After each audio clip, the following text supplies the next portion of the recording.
رفقا سلام. من امروز خواستم زنجیرم رو تست کنم ببینم اوضاع احوال سلامتیش چطوره. گفتم بذار یه ویدیو هم ضبط کنم با هم یه نگاهی بندازیم، همراه بشیم ببینیم اوضاع به چه شکل هستش. از دو تا ابزار میخوام استفاده کنم، یکی آچار تست زنجیر شیمانو و یونیور. چند وقت پیش که تست کرده بودم این زنجیر یک کوچولو دیگه جا داشتش ازش استفاده بشه، حالا فکر کنم 3 یا 4 ماه پیش بود. امروز دوباره میخوام تست کنم و ببینم اگه نیاز هستش زنجیر رو حتما عوض کنم، چون زنجیر اگه عمرش گذشته باشه به طبقامه، خودرو و این پولیا آسیب میزنه. هرچند خب من این یدکی این پولیا رو دارم، ولی چون قیمت طبقامه و خودرو بالاتر هستش ترجیح میدم اونها سالم بمونه. اینم یدکی این پولیا شانجمان هست. خب بریم ببینیم چطوریه. توی چند تا نقطه بیام این کار رو انجام میدم. این آچار یونیور هست، تو درصدهای مختلفی تست رو انجام میده. حالا اگه مشخص باشه 1.2% هست. ما اول از درصد بالاتر شروع میکنیم.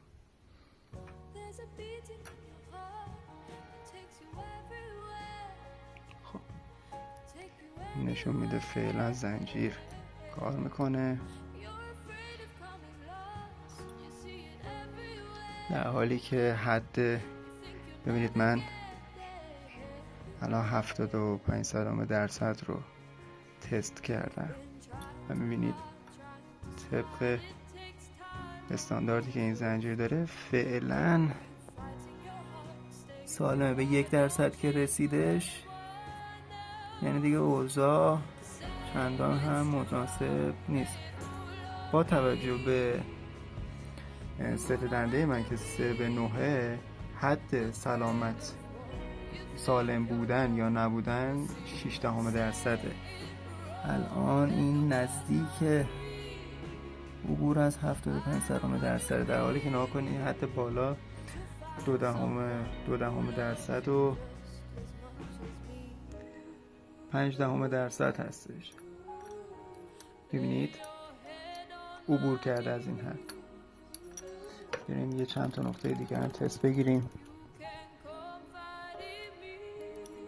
0.2% رد شده و همچنان اینجا یه خورده عبور کرده. اینجا 75% هم رد کرده. این تقریبا روی همون حد 0.6. یه جای دیگر تست بگیریم. اینجا 75% رو تست کنم. فوکوس کنم براتون که راحت‌تر ببینید. اینجا رد کرده. یه نقطه دیگه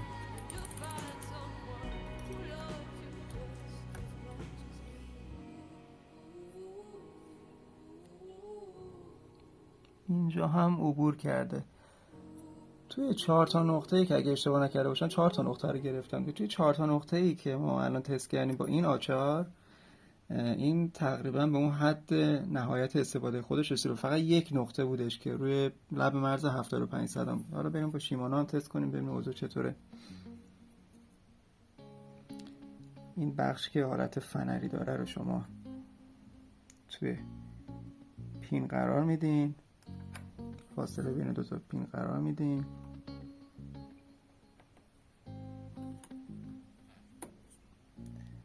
و اینجا تست میکنه. اصلا فشار ندین. شیم طبق این آچار این فعلا تو این نقطه سالمه. یه نقطه دیگر رو من بگیرم.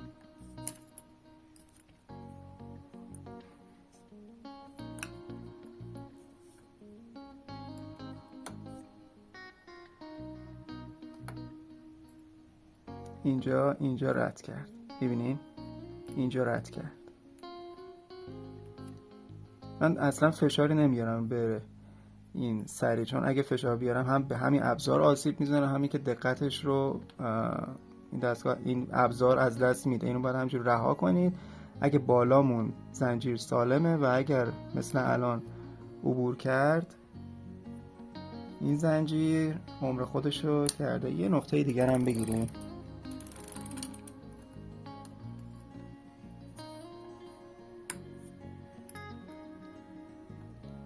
اینجا اوضاع خوبه.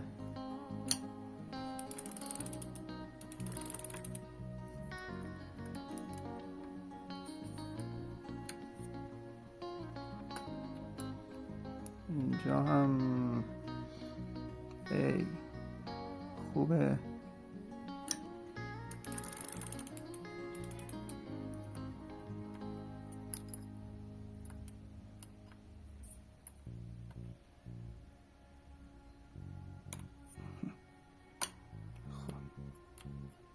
اینجا هم خوبه، بد نیست.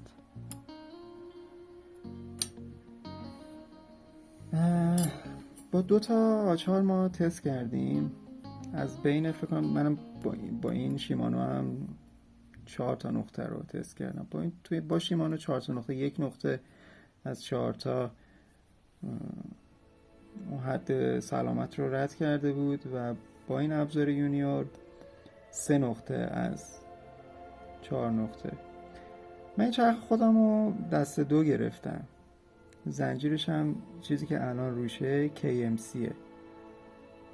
ترجیح میدم بنا رو بذارم به یه خورده حساسیت بیشتر و این زنجیر رو عوض کنم، چون گفتم این اگه آسیب بزنه به طبقام و خودرو خرج بیشتری رو دستم خواهد بود. به علاوه این که موقع رکاب زدن گاهی اوقات روی دنده های سنگین این عبور میکنه، رد میکنه. پس ترجیح میدم این زنجیر رو عوض کنم. خب حالا واسه سایز کردن زنجیر هم یه اصولی وجود داره. اون اصوله رو سعی میکنم براتون ویدیو ضبط کنم و آپلود کنم تا این نکته ها شما با هم بررسی کنیم. فعلا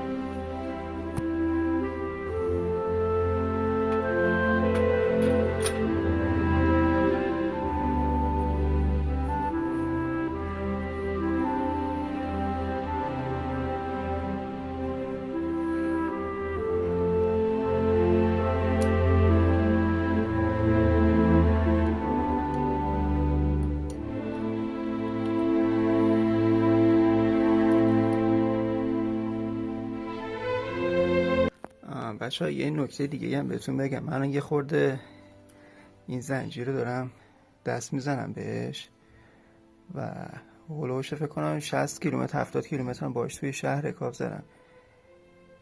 نسبتا این جرم و سیاهی که روشه نسبت به دفعه قبل که یه روغن دیگه استفاده میکنم خیلی بهتره. الان میخوام بهتون فرق 2 نوع روغن زنجیر رو بگم. من قبلا از این روغن زنجیر وایب استفاده میکردم. این سری که کامل تمیز کردم از زفال استفاده کردم.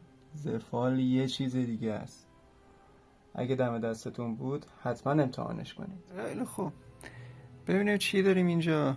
این زنجیر قبلی، اینم قفل زنجیر قبلی. یه نکته درباره این قفل زنجیر بگم.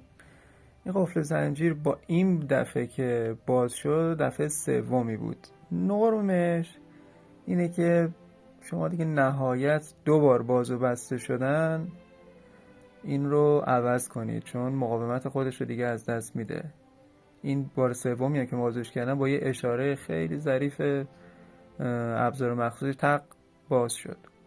البته در بهترین شرایط و ایدئال ترین شرایط شما 1 بار اینو باز کنید باید تعویضش کنید. پس من از یه قفل زنجیر 9 سرعته مناسب استفاده میکنم. چیز دیگه ای که دارم یه آچار زنجیر برای سایز کردن و این زنجیر 9 سرعته شیمانو. خب این جعبه رو نمیخوایم، منوالش هم نیازی نداریم.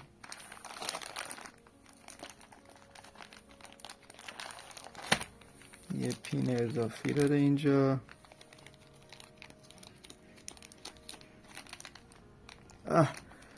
اینو باید با 2 تا دست باز کنم، یه دستم آزاد کنم. خب بازش که کردم کنار این زنجیر قبلی میذارم و ادامه ویدیو رو با هم همراه میشیم. خب من این زنجیر رو باز کردم. الان پایینی زنجیر جدیده برند شیمانو، بالایی زنجیر قدیمیه برند KMC. ببین اصلا متریالش با هم فرق داره، یعنی این دوتا رو باید کنار هم بذارید و سنگینی و چغر بودن جنس این بدنه زنجیر شیمانو نسبت به KMC رو ببینید. مرحله بعدی که باید انجام بدیم سایز کردن زنجیره. من خیلی ساده میتونم این دوتا رو کنار هم بذارم یا حالا تعداد دونه ها رو بشمارم توی زنجیر قبلی و همون تعداد رو روی زنجیر جدید پیاده کنم، ولی ترجیح هم اینه که یک بار خودم سایز کردن رو انجام بدم، سایز کردن زنجیر رو روی این چرخ انجام بدم. حالا اینم یه اصولی داره. این زنجیر رو که من روی طبقامه و خود رو پیاده کردم دوباره ویدیو رو ادامه میدم و همراه هم هستیم تا ببینیم که این اصول چی و به چه شکله. خب من زنجیر رو گذاشتم روی بزرگترین چرخ‌دنده خودرو و بزرگترین طبقامه.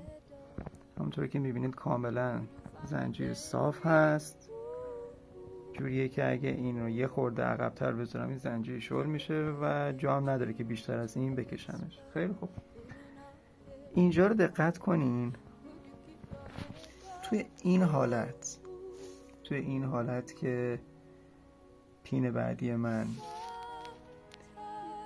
اینجا قرار داره، ببینید بعدی یعنی یه پین کامل استارتش از اولی شروع میشه. توی این حالت شما پین شماره 0تون همونیه که روی خودرو خوابیده، یعنی این یکی و این پین شماره 0 و 5 تا از این لینک ها، از این پین ها باید بشمارید و نگه دارید. 0 1 2 3 4 و 5. من دقیقاً از این پین زنجیر رو خلاص میکنم و ادامهش رو جدا میکنم و خیلی ساده زنجیر من سایز میشه. این سایزی که بهتون گفتم یه دونه از این قفلای زنجیر هم بهش اضافه میشه، یعنی شما 5 تا از این پین ها خواهید داشت، از این پین شماره 0 به علاوه یه دونه قفل زنجیر.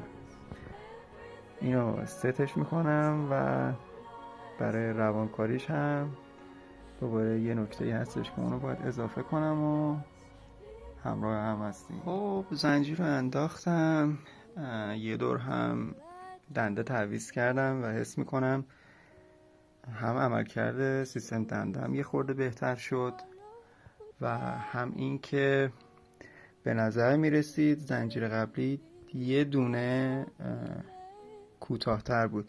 بعد از اینکه زنجیرم انداختم به فاصله بین این پولی آخر و دندانه های اینجا هم یه توجهی کردم. این فاصله الان خوبه، هلوش نیم سانت اینجا باید فاصله باشه که این فاصله قابل قبوله. یه دور دنده تعویض کردم، دنده هم خوب بود. فقط یه نکته این که این زنجیر اگه شما لمس کنید یه خورده چربه.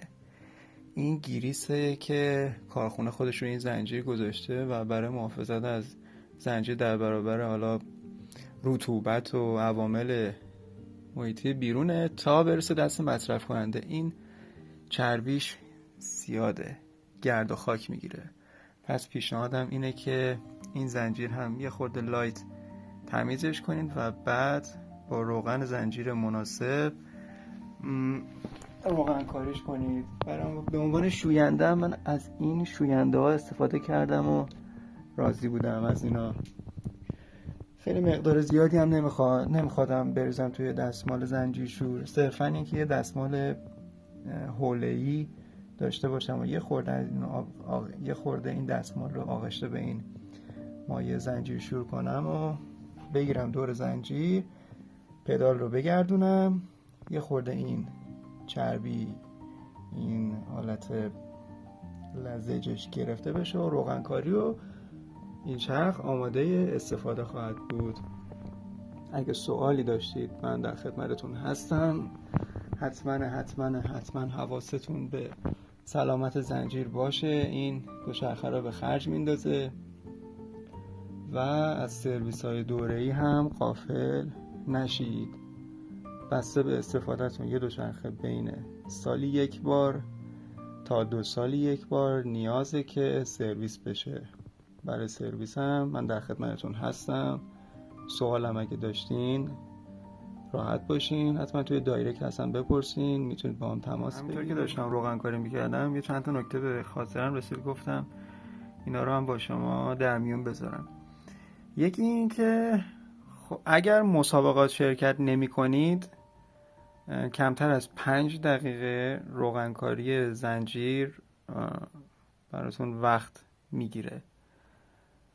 یکی این که روغنکاری حتما داخل باشه نه بیرون. ببینید از اینجا روغنکاری نکنید، این زنجیر دور میزنه میاد این زیر در تماس با، یعنی در مجاورت زمین قرار میگیره. دقیقاً از همینجا اگه چرب باشه خاک و غبار میگیره، یعنی خاک و غبار میچسبه به لینک های داخلی و مستهلک میکنه زنجیرتون. این یه نکته دیگه این که من خودم دیمی زنجیر روغنکاری کردن زنجیر رو دوست ندارم. ببینید فاصله بین این لینک ها، این قلتک ها با دیواره اینجا باید روغنکاری بشه.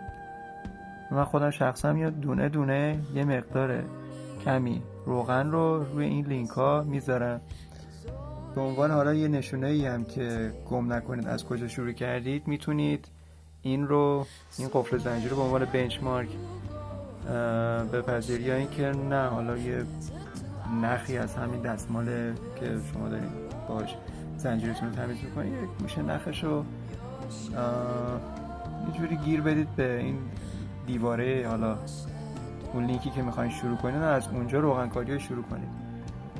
یه نکته بعدی این که اگر الان دارین روغنکاری میکنید و بعدش بلافاصله میخواین دوچرخه سواری رو شروع کنید، بعد از اینکه روغنکاری کردید یه چند دور زنجیر رو بگردونید و بذارید این روغن وارد این محل اتصال این قلتک‌ها با دیواره زنجیر بشه و روغنکاری انجام بشه. بعدم نرم استارت بزنید. ایدئالش اینه که وقتی شما روغنکاری کردید 1 ساعت 2 ساعت زمان بدید به زنجیر و بعد از این که روغنکاریتون انجام شد و کارتون رو تموم کردید، همین دستمال رو نه خیلی سفت این زیر زنجیر بگیرید و پدال رو بگردونید، بذارید روغنی که اومده این زیر زنجیر اینجا رو هم آغشته کرده اون هم تمیز بشه و گرد و غبار از سمت مجاور زمین جذبش نشه. یه نکته درباره